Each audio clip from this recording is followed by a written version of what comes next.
Good morning everyone and welcome to Transform 2022. My name is Damien Greathead and I head up the advisor marketing team at Intuit Australia and I'm your host for today's session. I'd like to begin by acknowledging the traditional owners of the land in which we meet today, the Gadigal people of the Eora Nation, where I am in Sydney, and to pay my respects to elders past, present and emerging.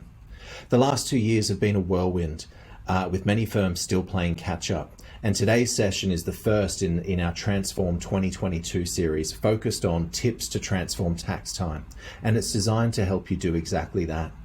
So with the last 2 years now behind us, we're still playing a lot of catch up, dealing with clients who have faced a variety of challenging business situations and still dealing with the impact of a wide range of supports, grants and relief. There have been significant announcements from the ATO on other matters too, and somehow we're already looking at tax time peering over the horizon. So today we're going to cover those key issues you need to have on your radar.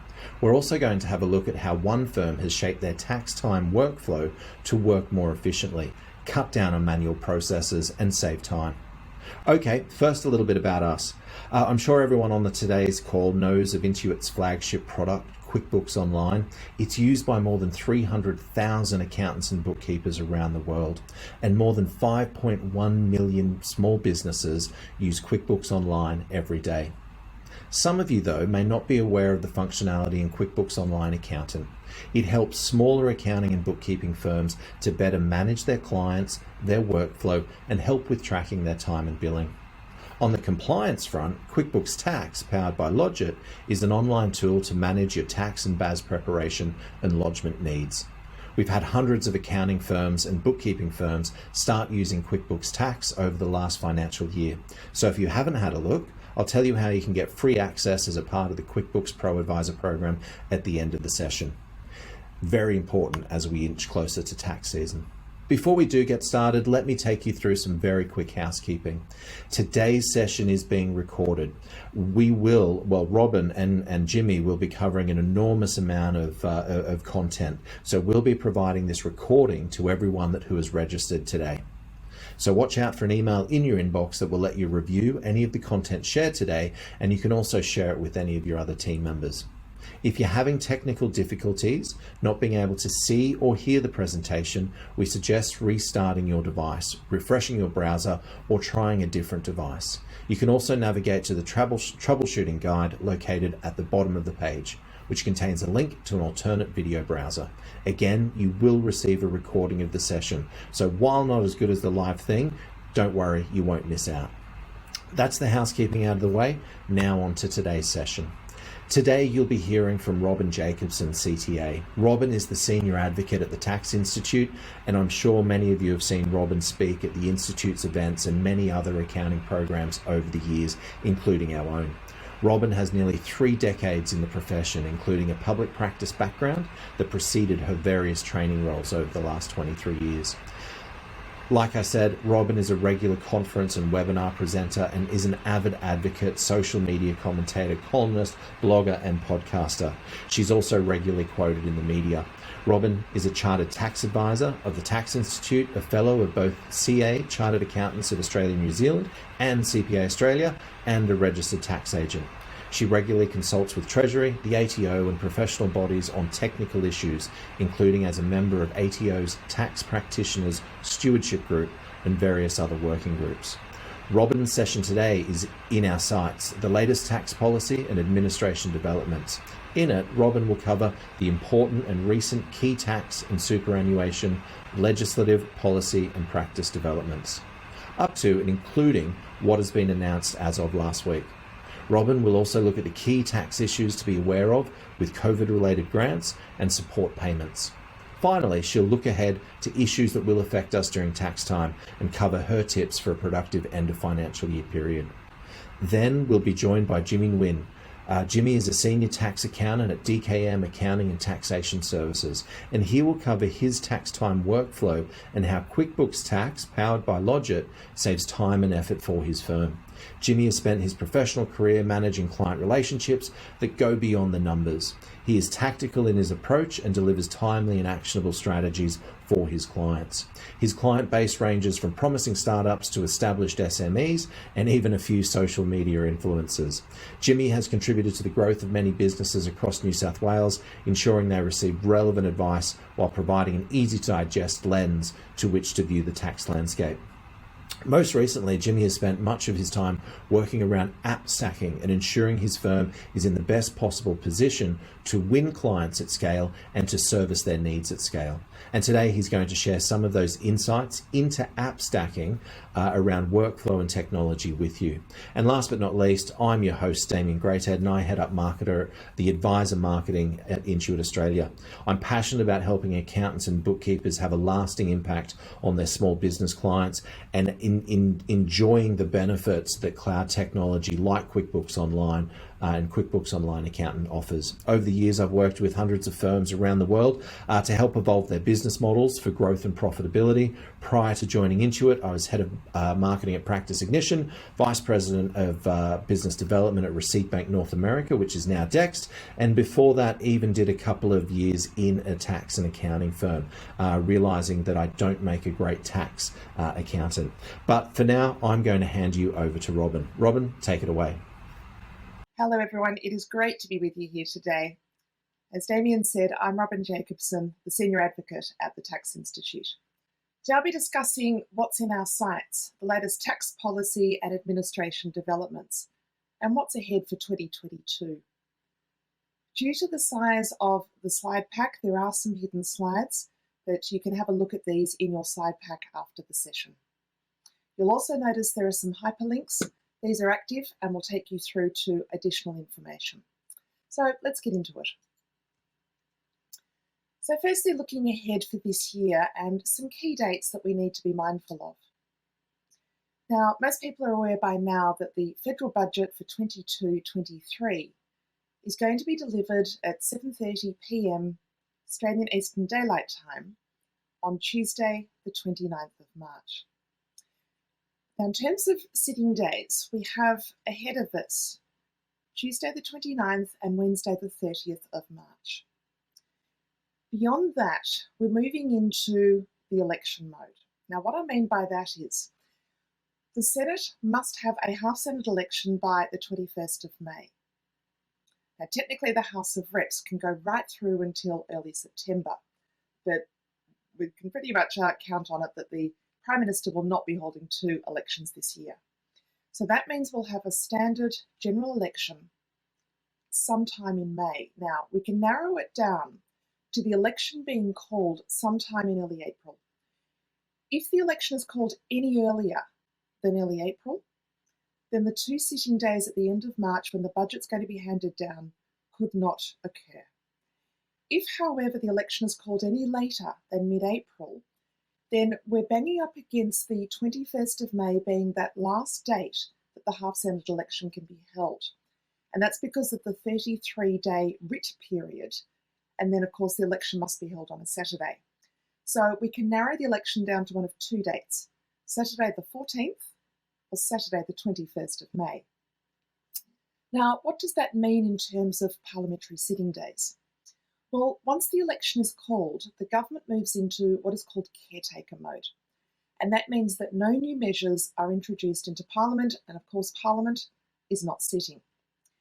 But it also means that the sittings in May will be cancelled, and I would also expect the scheduled sittings in June to be cancelled.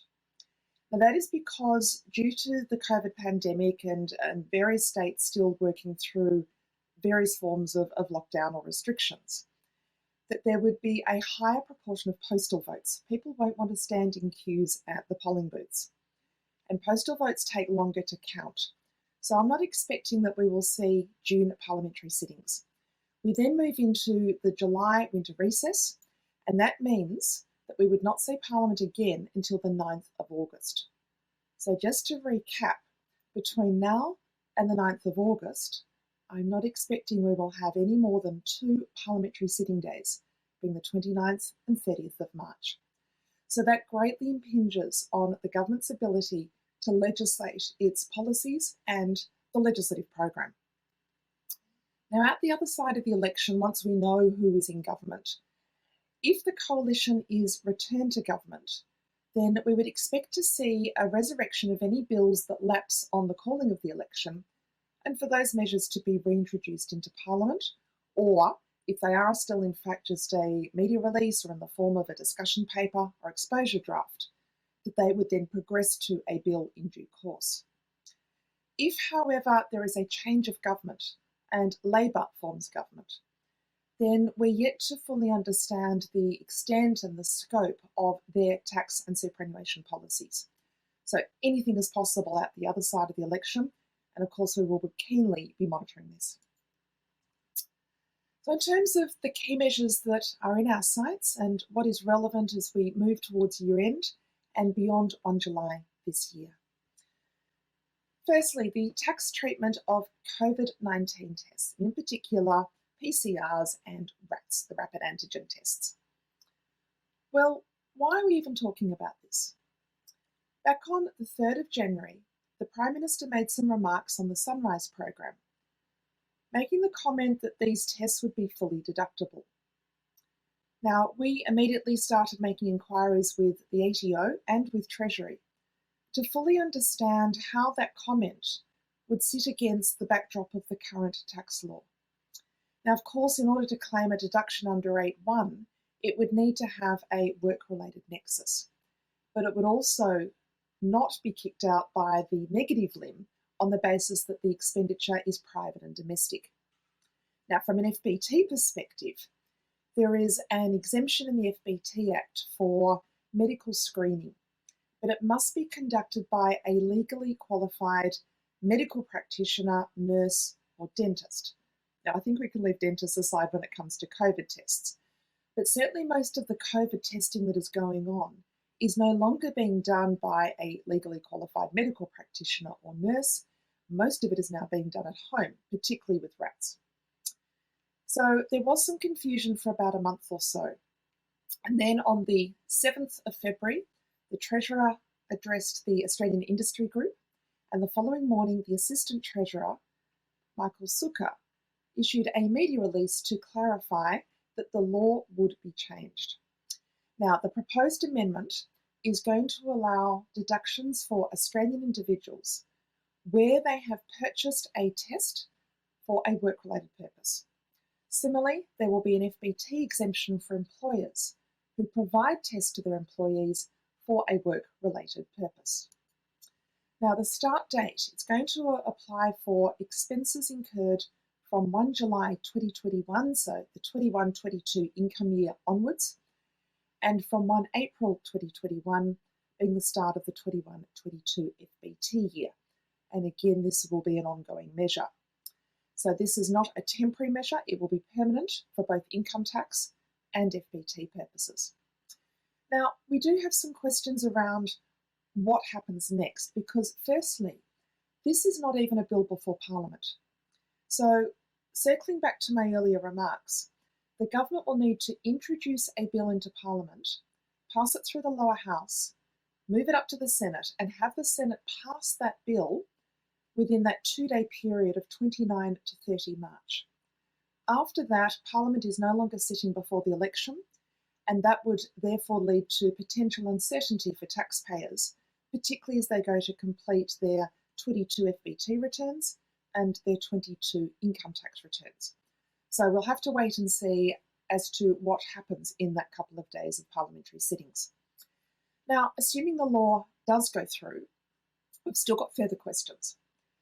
How do we determine a work-related nexus? What happens if you buy a box of 10 rats, or your employer provides you with a box of 10 rats, and you take it home and 4 of those tests are used by family members? Is there an apportionment required? Or is the fact that the family is also testing sufficient nexus to protect the employee in the workplace, and therefore it would still be deductible or exempt from FBT? We've also got an issue that the government has confirmed in the media release issued on the 8th of February that it will be deductible where the employee is in the workplace or where they're working remotely. So we need to better understand, how does working remotely, i.e., for example, from home, mean that you have a work-related nexus? What about substantiation? The start date of 1 July 2021 is before the date this measure was announced, and there would be thousands, potentially millions of workers who haven't kept receipts for expenditures between the 1st of July 2021 and the 7th or 8th of February when this measure was formally announced. So it'll be interesting to watch how this continues on and how this is going to be valid for the 21-22 income year and FBT year. So we await further guidance from the ATO, and we particularly wait the passage of the bill to move through Parliament. On to some legislation that is now law, and this commences from 1 July this year. The $450 income threshold, the monthly income amount, below which an employer does not have an SG shortfall where they don't provide superannuation guarantee contributions for their employees, is about to be removed. So all these years, since 1992, if the employee's salary and wages were less than $450 in the month from that employer, there was no SG shortfall if SG contributions were not paid. This particular threshold is being removed. So what that means is from 1 July this year, regardless of the level of income in the month, employers will have an obligation to make SG contributions. Or to be more technically correct, an SG shortfall will arise if they fail to make those requisite contributions. Now, this particular measure harks back to the beginning of the superannuation guarantee regime in 1992. Back then, it was cumbersome and inefficient to worry about small amounts. Writing a cheque for $3.52 was a bit of a nuisance. But these days we have EFT, we have SuperStream, and single touch payroll. And this measure, which is going to greatly expand the superannuation coverage for low-income earners, is going to benefit around 300,000 individuals. Around 2/3 of those are women. So this is certainly going to boost the superannuation measures or the superannuation benefits that are sitting there for the future retirement of many workers. I want to point out there's been a bit of confusion with a separate rule in the Superannuation Guarantee Admin Act that talks about those who are under 18 years of age. It's important not to conflate these two rules. So the under $450 a month rule is separate from whether you have to pay super for someone who's under 18 years of age. There is a separate rule that says if an employee is under 18 years of age, there is no SG shortfall if you don't provide super for a casual or a part-time employee. So to clarify, where someone is under 18 but working full-time, there is still an SG shortfall where SG contributions are not paid. If they're part-time or casual, there is no SG shortfall. So you might have an under 18-year-old who's working full-time who was earning less than $450 a month. That would have been outside the SG obligations. But from 1 July this year, SG will be required for that individual. Moving on to the work test. Now this measure also starts on the 1st of July this year.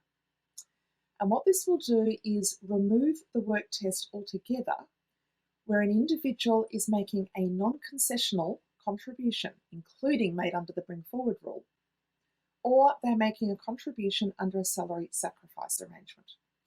Now this is for individuals aged 67, and I call it 74 because you need to be under 75. Now if you're making a personal deductible contribution, the work test will still be required.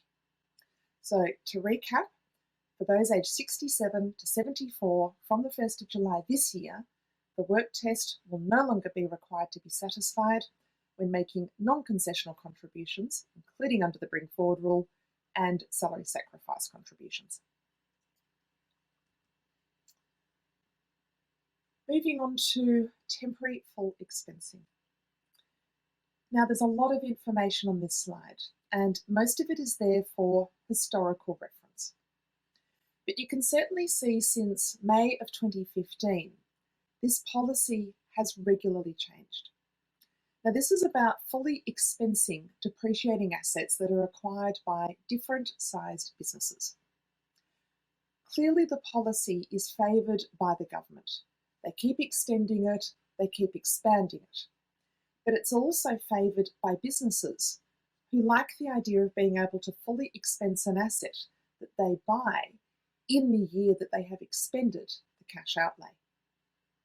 Now, I'm not going to go back through all the particular thresholds in the different size businesses, but you can certainly see over the years that the threshold has increased from what was the $1,000 threshold for small business entities under $10 million of aggregated turnover to $20,000, $25,000, $30,000, $150,000, and now finally, at the moment, under this temporary full expensing measure, there is no asset cost limit.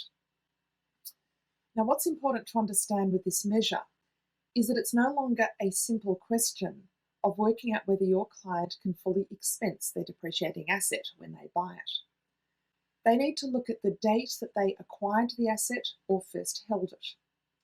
Then they need to look at the date that they first used it or had it first installed ready for use, and that may be a different date, particularly if significant installation is required, and of course the date you acquire it could be very different to the date of delivery. Then you need to look at the size of the business, the level of aggregated turnover, which does include entities connected with the business and affiliates of the business. And then finally, depending on the period, you may need to consider the cost of the asset. But as I've already said, there is no dollar limit at the moment on the cost of the asset under the temporary full expensing measure. It's also important to point out that the rules are spread over lots of different parts of the Act. And this is one of the concerns that we have about these current rules. We support the policy of having some form of write-off or full expensing for depreciating assets.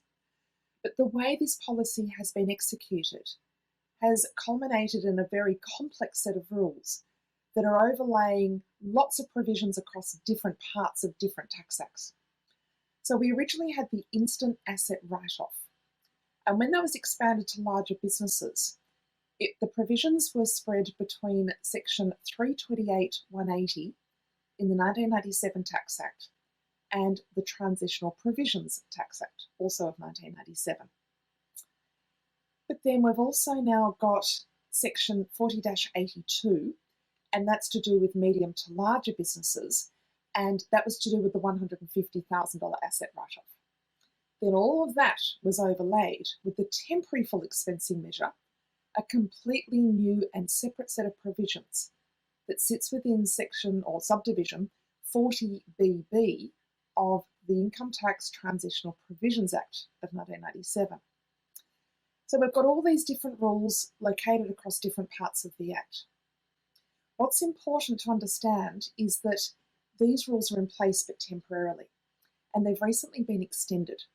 So the legislative amendment here, which is now law, is that the temporary full expensing measure has been extended by 12 months.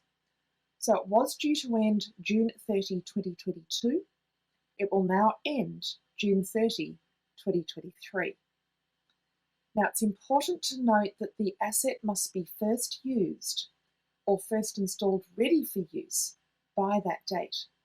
It's not enough to buy, acquire, enter into a contract or pay a deposit for an asset sometime in May or June of 2023 if the asset's not going to be delivered or installed or first used until sometime on or after the 1st of July 2023. So the asset does need to be first used or first installed ready for use by June 30, 2023. Now, assuming there are no further policy changes, and that is always possible, particularly with a budget around the corner, what happens on the 1st of July 2023? Well, firstly, for any business that has an aggregated turnover of $10 million or more, non-SBEs, they will have no ability under the law to write off depreciating assets. There is separate to that a practice statement from many years ago that allows up to $100 to write off very minor items. That's an ATO position. Separately, we have the small business entities, aggregated turnover of less than $10 million, and their instant asset write-off threshold reverts to $1,000. In fact, that threshold, $1,000, is still in the law in Section 328-180 of the 97 Act, but it's been temporarily superseded by these transitional provisions, and they're the ones that you can see set out on this slide. So a very complex area. We hope that there is perhaps a thought given to a permanent asset write-off, and it's certainly something that Tax Institute has been advocating for in our pre-budget submissions over the past few years. Having a permanent form of write-off is certainly something that businesses would welcome, and where you place those settings would be a matter for Treasury. But maybe the cost of the asset being $30,000 and perhaps the aggregated turnover being less than $50,000. Moving on to the loss carryback tax offset, a mechanism that is available to corporate tax entities, so predominantly companies and certain trusts, but very limited in that respect. So let's say we have a company which has made a loss. It is able, under the loss carryback tax offset, to take that tax equivalent amount back against profits made in an earlier year. So for example, prior to a recent legislative amendment which has extended this measure, I'll come to that shortly, if you had a loss made in the 20, 21 or 22 income year, you could carry that loss back against the tax paid on profits made in the 19, 20 and 21 income year. Now, as I said, this measure has recently been extended.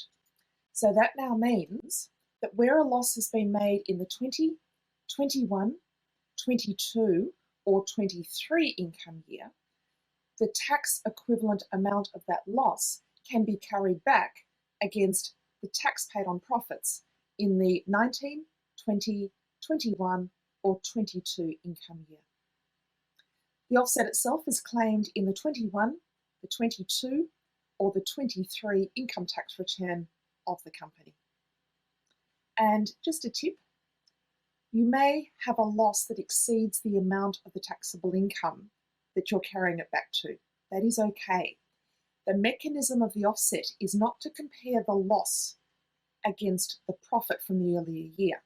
It's to compare the tax equivalent amount of the loss against the tax paid in that earlier year, subject to the balance in the company's franking account. And with tax rates for base rate entities declining now to 25% from where they were at 27.5% in these earlier years, you may in fact find that your loss exceeds your taxable income. Moving on now to non-arm's length income. And I've not yet found an effective way to audibly express the difference between NALI and NALI. So non-arm's length income and non-arm's length expenditure. These rules, particularly to do with limited recourse borrowing arrangements, took a new turn in 2018 when Section 295(550) was inserted or amended into the 97 Act. Now, the purpose of this provision is to look at non-arm's length expenditure. And at the genesis with these limited recourse borrowing arrangements where you had no interest or little interest, low interest rates, in respect of these borrowing arrangements. And that is effectively a way that you could have additional benefits end up in the super fund. So this provision treats any income from a non-arm's length arrangement as being subject to the NALI rule, which taxes this income as non-arm's length income at the top marginal tax rate. So if, for example, you had a low or no interest rate on a limited recourse borrowing arrangement, then the rent from the property associated with that arrangement would be treated as non-arm's length income. The problem with this particular provision comes from the ATO's interpretation in a Law Companion Ruling 2021/2 that was issued on the 28th of July last year. And I read from this ruling. Where a fund incurs expenditure that does not specifically relate to a particular amount being derived by the fund, but it has a sufficient nexus more generally to all income derived by the fund to be deductible under Section 8.1, for example, accounting fees, then all the income can be NALI. Let me put that into context for you. You might have a $5 or a $10 million fund, and if there is a $100 discount on the accounting fees, non-arm's length expenditure, and that set of accounting fees is taken to relate to all of the income of the fund because it is deductible under Section 8.1 as a general expense of the fund, then all of the income of the fund is tainted and taxed at the top marginal tax rate. Further, an asset that you sell in 20 years' time, that capital gain is also tainted. Now, we have been advocating tirelessly with the other professional bodies, including a range of those representing the superannuation industry. We are not suggesting that there shouldn't be a NALI provision or that there should be no impact whatsoever. What we are calling for is a proportionate and reasonable impact of having a non-arm's length expense, rather than a $100 discount, for example, tainting the entire income of the fund and future capital gains. So we continue to advocate for a change in this respect. Now, let's again keep this in context of where we're sitting with Parliament.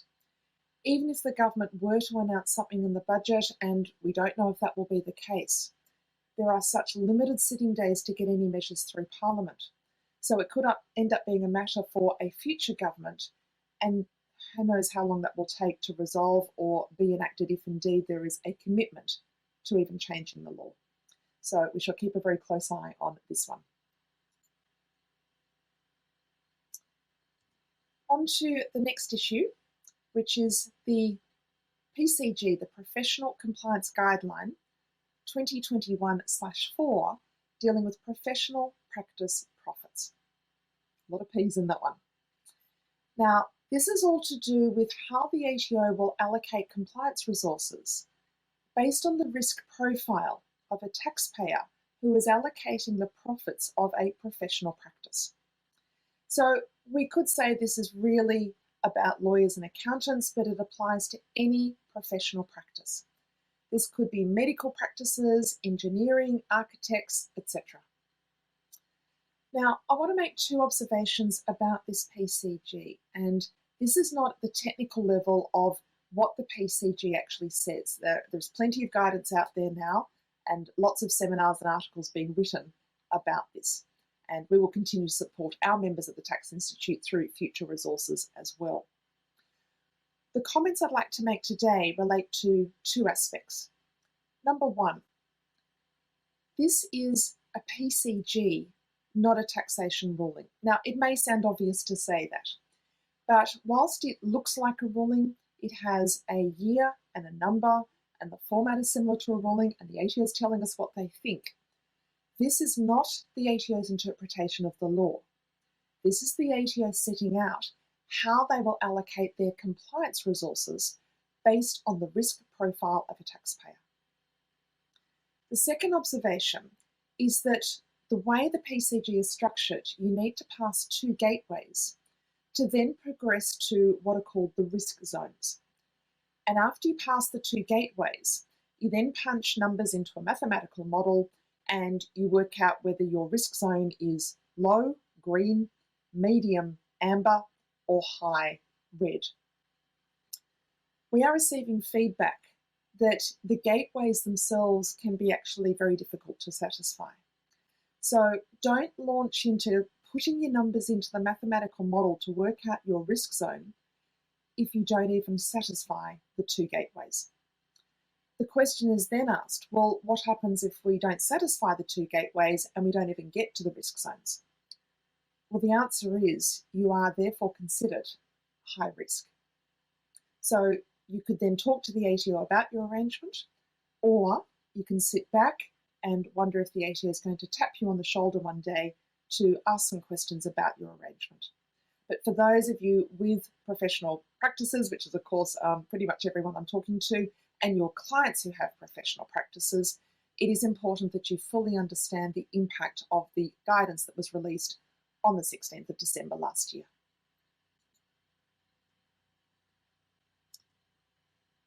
Moving on to now significant developments in the private wealth space. The latest guidance in draft form relating to firstly Division 7A, and then I will speak about Section 100A. So in terms of Division 7A, firstly, what has been released by the Commissioner on the 23rd of February is nothing to do with the proposed legislative reforms that we've been waiting for around 10 years. And I say 10 years because it was 2012 when the then Assistant Treasurer David Bradbury commissioned the Board of Taxation to review the provisions of Division 7A. Now, this is all about loans, of course, being made by private companies to shareholders or associates, as well as payments and debt forgiveness, and these can be deemed dividends. These reforms were announced in 2016, and we have been waiting since 2018 when a discussion paper was released setting out the intended policy for further information, including draft law and a bill before Parliament. Now, at the moment, the start date of these reforms will be the first 1 July after the enabling legislation received royal assent. There's been no indication that we're going to see draft legislation or a bill anytime soon, so we wait and we wait and we wait for these reforms. In the meantime, on the 23rd of February, the ATO issued Draft Determination TD 2022 D1, which sets out when an unpaid present entitlement or an amount held on subtrust will be considered to be the provision of financial accommodation. That's within the meaning of Section 109D, subsection 3 of the 1936 Act. And if a company provides financial accommodation to a shareholder or their associate, that is considered to be the provision of a loan. And therefore we have a potential Div 7A problem if it's not being managed with a potential deemed dividend that is unfranked. Now, in terms of what the guidance says, I'm not going to go through with the limited time I have available the detail of when a UPE or a subtrust is considered to be financial accommodation.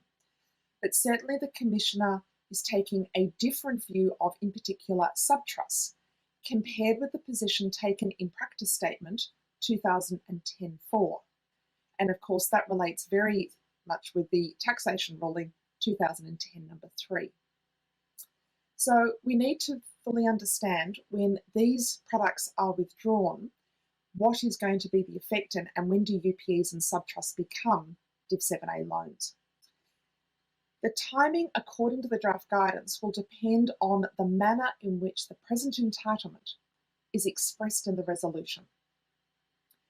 It's very clumsy, and it will depend on, based on the draft guidance, whether a present entitlement is expressed as a fixed dollar amount, in which case the Commissioner's view is that financial accommodation would arise in the year that that resolution is made, because the beneficiary knows, ostensibly, how much they're going to receive. Whereas if the resolution expresses the present entitlement as a percentage, a proportion, or some other calculable amount, then the present entitlement amount is not known until the trust income is ascertained, and that's typically in the next income year. So we would actually end up with potentially two different timing rules depending how the present entitlement is expressed in the trustee resolution. Now, this is very awkward, and it's something that we will be raising with the ATO. It's also going to be important to understand when will current subdivision EA and with it related subdivision EB, which talks about unpaid entitlements between a trust and a corporate beneficiary, where a loan, certain type of payment, or a debt forgiveness occurs. When will this provision have a role to play? Because if the Commissioner's view is that a UPE or a subtrust effectively is a loan, then maybe there is limited work for subdivision EA to do. Notably, the Commissioner's Practical Compliance Guideline 2017-13 will remain. There's no indication that this one is going to be withdrawn at this stage. And this is the one that explains that if you have a 7 or a 10-year subtrust and you don't fully repay the principal amount by the maturity, by the end of the subtrust arrangement term, that the remaining amount can be placed on a new 7-year complying Div 7A loan. So it would seem that existing 7 and 10-year subtrust arrangements would be able to see out their term. That's for existing arrangements only, but you would not be able to set up new 7 or 10-year subtrust arrangements because this practice statement 2010-4 is going to be withdrawn. There are many questions. The dust still needs to settle, but that gives you a quick overview of what the Commissioner is thinking when it comes to Division 7A and UPEs. Now, separately, there is a lot of noise at the moment when it comes to the Commissioner's draft guidance materials on Section 100A. The package comprises draft ruling TR 2022-D1, a draft practical compliance guideline, PCG 2022-D1, and a taxpayer alert, TA 2022/1.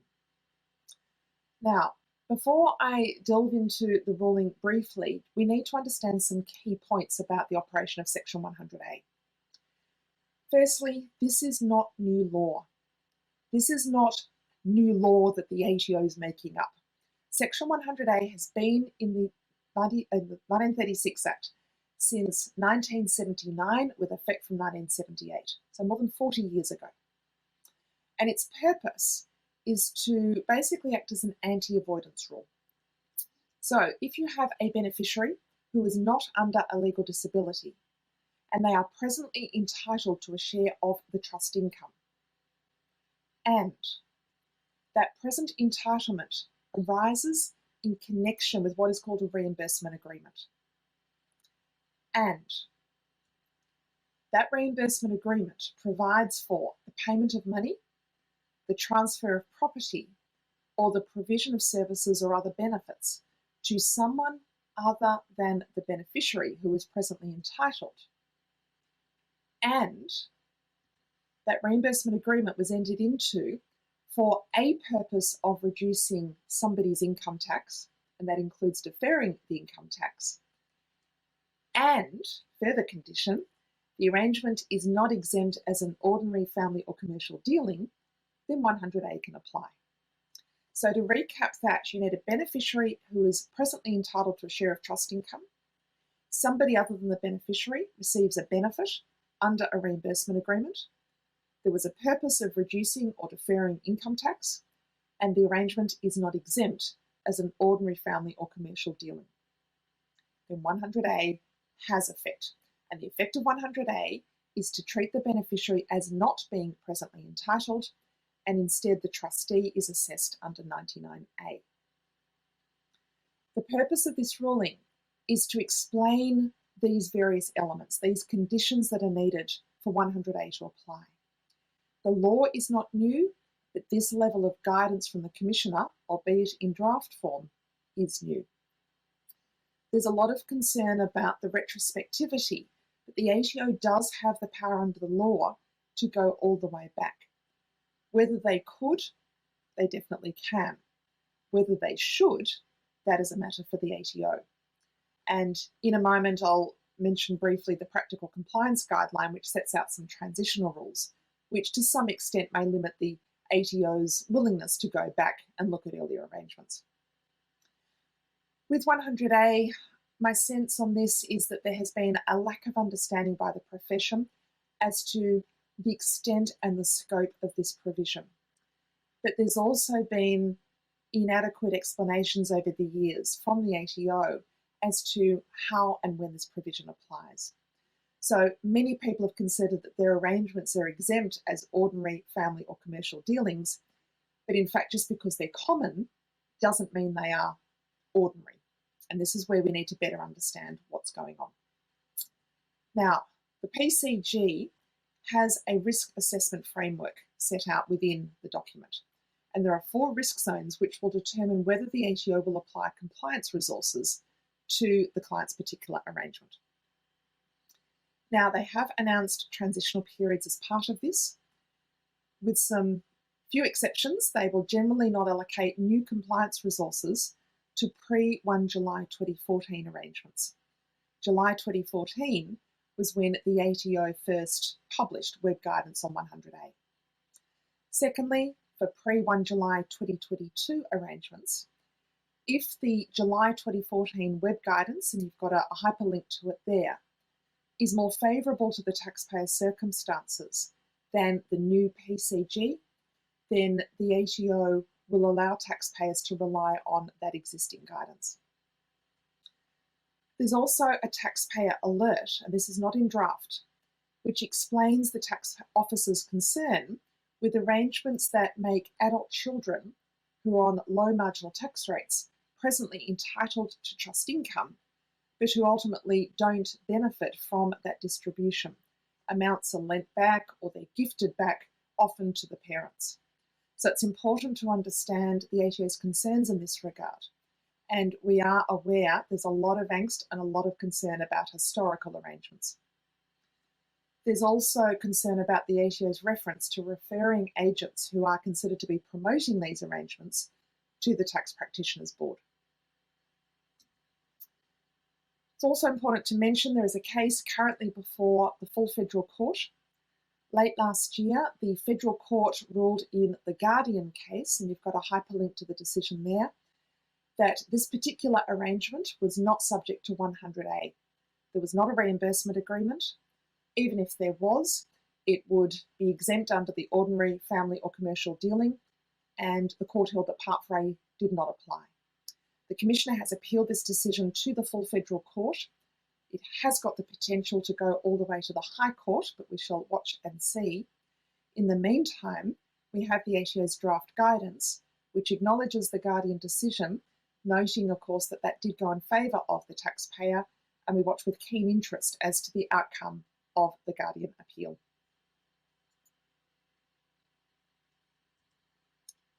So where to from here? We await the outcome in Guardian. We await the finalisation of this draft guidance, noting that we are in the consultation phase at the moment, and like many others, the Tax Institute is busily preparing submissions to the ATO in relation to all of this draft guidance. So just some final issues to mention. A reminder that Single Touch Payroll Phase 2 had a mandatory start date of the 1st of January this year. Now, the ATO did allow until the 1st of March for employers to start reporting through Phase 2.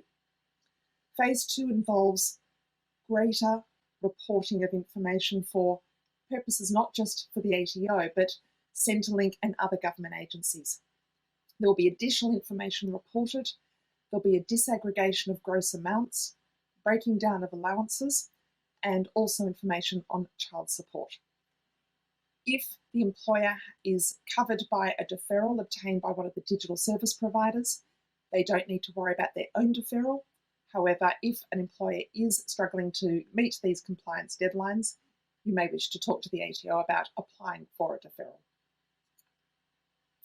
Also, a reminder that employers with closely held payees should now be reporting through STP as well. Although, of course, if there's only a once-a-year salary in June, then reporting for 21-22 may not have occurred yet. But a reminder that 21-22 is the first year that employers with closely held payees are required to report through STP. Just a brief comment on the individual residency rules. There was a budget announcement last year talking about how the law would be amended to introduce a new bright line test.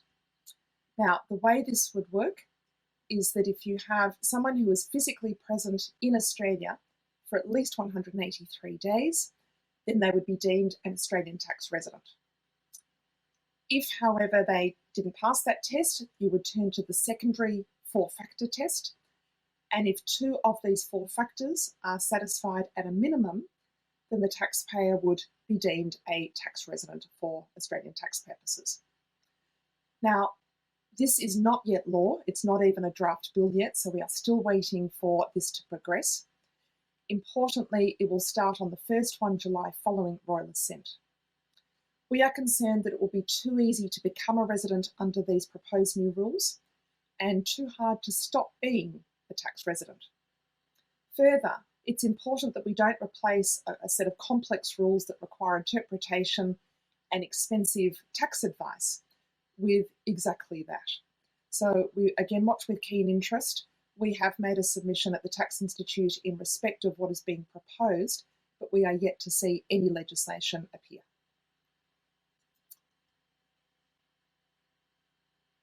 The Inspector General and the Australian National Audit Office. So a final comment on this before I wrap up. The Inspector General of Taxation and Taxation Ombudsman is currently looking at 3 particular investigations. Firstly, objections. Secondly, how the Commissioner uses his general power of administration. And thirdly, how he exercises his remedial power. Now, these are important aspects to do with how the ATO uses their powers, and the Inspector General is gathering information and will be providing reports in due course. Lastly, the Australian National Audit Office is currently undertaking a performance audit of how the ATO engages with tax agents. Information and feedback is available from the ANAO website and can be provided right through until April. This report will be tabled before Parliament in August. So on that note, I am going to finish. Thank you everyone for your time today, and I shall hand back to you, Damien. Wow, thanks so much for that, Robyn. A huge amount of detail there, and obviously many key issues for you to be across. Don't forget, the session has been recorded, is being recorded. So if you didn't manage to get all your notes complete, don't worry, you'll get a copy tomorrow. So you can go through, rewatch, hit pause, share with the team on any of the issues that you need to dive deeper into. Now, we're not going to pause though. We're going to jump right into the next part of the presentation, where we're hearing from Nguyen, who is going to cover how he's built his workflow that saves his firm time and effort. And given that we're heading into a busy tax and end of financial year period, any time that we can save as a result of our technology working more efficiently, the better for us. So over to you, Jimmy. Thank you, Damien, for that wonderful introduction. And again, thank you everyone here for having me in this webinar. And today I'm going to talk to you about 2 platforms, QuickBooks Tax and LodgeiT, and how incorporating both of these platforms into your practice can help you scale not only your client base, but also in the way you work with the various people in your firm. In a sense, I'm talking about app stacking and stacking your tax work papers in particular. Within the framework of cloud accounting, this will definitely allow you to land more clients. At the same time, prolong and build those relationships with those clients while managing your staff all from the comfort of your home, which is the way I imagine most of you are currently working and how many of us will be working for the foreseeable future. All in all, both platforms have been built with the advisor, with the practitioner in mind. And in doing so, many of the functions and capabilities of these platforms are geared towards you and you alone. So, why am I even talking about this, and who am I to talk to you guys about this? The first thing is, right off the bat, I'm a QuickBooks Pro advisor, which might actually come off more like a glorified tech support, but really who I am is I'm recognized by QuickBooks as a person who is fairly capable at navigating the systems, to the point where I'm able to advise business owners and other practitioners in navigating the system with respect to its day-to-day use, but also how to utilize those systems to better optimize their practices and businesses. And I'm sure you've heard that word optimize a fair amount of times already, but it is truly what it is. I've been a cloud enthusiast since, cloud accounting enthusiast since, the early 2010s. Basically what that means is right off the cuff of my career in accounting, I was your typical lazy millennial, not really a big fan of the green book or those legacy systems, which I'm sure we've all come across. And really from the days where QuickBooks was sending out their BDMs and trying to sell the little packages way back when, is pretty much when I was hooked. I've also been a guest speaker a few times, so hopefully I know what I'm talking about. And finally, like many like you, I've been a business owner and operator, across a few industries. So many of the pain points working in CAs, CPAs, ITAs, all the A's, both, I guess, in public practice and in corporate, fairly familiar with the teething issues that we've all come across. So why do I use QuickBooks? Why do I use LodgeiT? And to be honest, on top of everything you see here, no real reason besides the fact that it was made and built by some accountant in Western Australia by the name of Andrew Noble. Back in the day, you know, he understood where accountants needed to be, and we needed to be on the cloud, we needed to be online. So he started off with building many of the functions that we needed, those core functions. He didn't try to make it pretty. To this day, I will say that it's not as pretty as it could be, but the UI is great, right? And I remember he personally helped my migration. So all those questions that you have about migrating, all those questions that you potentially have, or what can it do, what my desktop and in-house systems can do, yes, it can. It can probably do 99% of it and more. And fundamentally, it saved me a huge amount of time working with my clients and working with my staff due to the learning curve being extremely manageable, as well as the scalability of the system overall. But some of the core functions I really love is the digital signing function. By design, the system is meant to be used on the cloud. So what I mean by this, long gone are the days where, you know, you finish a tax return, you call Jane or Joe Blow, he or she comes in, you spend an hour talking, they sign a copy, you either make them sign 2 copies or you photocopy a version, they take it home, you go on your practice management system, you lodge the return, and then there it is. Now you finish the return, you approve it, you send it via LodgeiT, they get an email, they open up the link through their partner DocuSign, right? It helps them navigate through the return. They can sign on their phone or they can draw it on their desktop. They sign it, they get an email confirmation saying, here's your signed copy. LodgeiT gets a signed copy, it saves it on its cloud system, and then you send it off. So you're saving more time, you know, and you're not necessarily avoiding client rapport building, but you're streamlining the entire process. On top of that, it has powerful tracking and control features, which I'll get into, and has a really cool automated notice of assessment sort of function.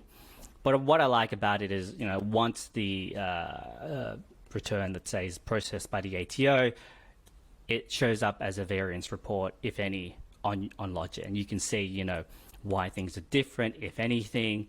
And again, it just adds an additional layer of assistance in the workflow. And then finally, you know, financial reports, especially for businesses, you know, companies that require financial performance reporting and things like that for, you know, as you know, I'm sure you know, loans and whatnot. Story time. I look into how I do business.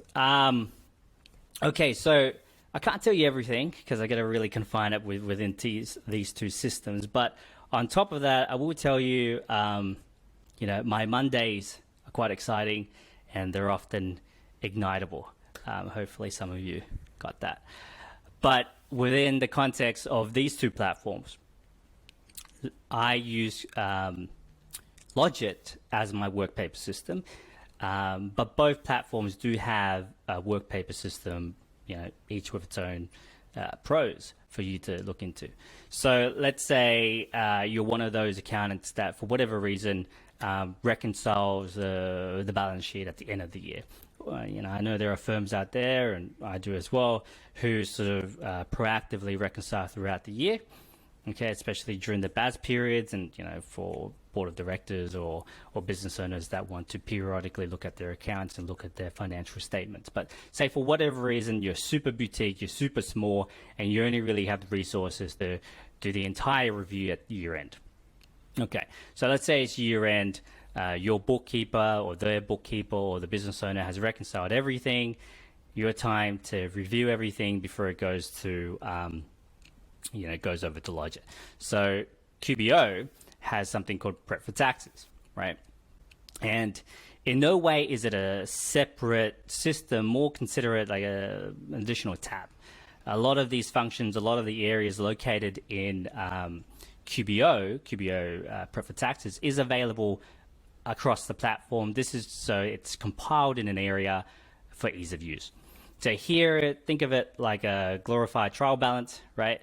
In which you're able to dial down the individual balances, the individual transactions for both a granular and high level view to see why things are the way they are, or just to make sure that they are what they should be. And here you can add your adjusting journals, your tax journals, your reconciliations with interests, both current and non-current, things like that. Okay, so once you're done, you can even upload documents or work papers into this section, into prep for taxes, if you're particularly happy or you want to go that extra way. So you're done. Okay, so now the accounts are done. You port them over to LodgeiT. You open up LodgeiT. It's additional tab. You can basically have to be working with 2 tabs at any given time on your web browser. So you open up LodgeiT. You find the client, you open up the client, you open up the form, and you port the financials over. And then you do what you need to do as a tax accountant. You go through the individual, income classes and expense classes or whatever it is. And then, once you're done, you have a senior approve it. They send it off. Again, that process I mentioned earlier regarding digital signature. And that's pretty much it. It's fairly simple once you get into the hang of things. It has a really easy learning curve, which I found many people from many backgrounds have been able to, get their heads around, and fairly robust for what it is, at the price point that it is. Okay, so you're probably asking here, does it have? Well, yes, it does. From borrowing cost calculators to interest on hire purchases to share registers, LodgeiT has it all. But what I really love is that it also has a tax validator. So I'm sure, in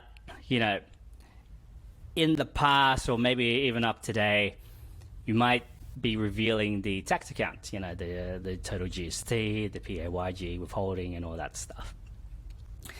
I remember when I was working at one of the larger acronyms, we had to literally download everything, put into Excel, see what the total was, compare it with ours, and see, if the balances were correct. And that was highly inefficient. With LodgeiT, it will pre-download all the lodgements. So you can see whether your balances at that time mirror up with what's been lodged. And it just reduces the sort of manual administrative labor, which really is one of the selling points for me as a user of the platform. Okay, so again, here's just some screenshots to show you, how it looks. Again, it's not the prettiest system in the world, but it gets everything done, and the UI is great. What's notable here is that you can sort of pinpoint or allocate or pick what elements are applicable to the return in a very graphical and aesthetic way. Whether the client is married, whether they're CGT, whether they get rental properties. And what it does is it makes sure that only those sections are available when you work on a return. Fairly notable thing here is, for example, and I'm sure you've had this problem happen to you before, let's say a client comes to you within the first 2 weeks of July as an individual client, and you pre-fill the return. And for whatever reason, you don't come back to it for, let's say, a couple months. When you come back to it, LodgeiT. LodgeiT will tell you that it's been a certain number of days since you last pre-filled the return. And it will advise through a click of a button for you to pre-fill it. So again, you can see the benefits in that. Okay, and it's also a live prefill based on the last update. There are also audit trails to make sure that you know who's been working on the stuff, right? As well as, again, the digital signature function, which is a godsend. All right. Final thing on this as well, when you add a client, when you have a client here, through SBR, LodgeiT will be able to predetermine what forms or compliance obligations are relevant for this client, which is great, because also, it'll also tell you whether you've lodged those compliance documents or whether they were lodged outside of LodgeiT. So I've been there, I've taken over a client and I wonder, did I lodge that? Or did someone else lodge that? This platform will tell you whether you lodged it.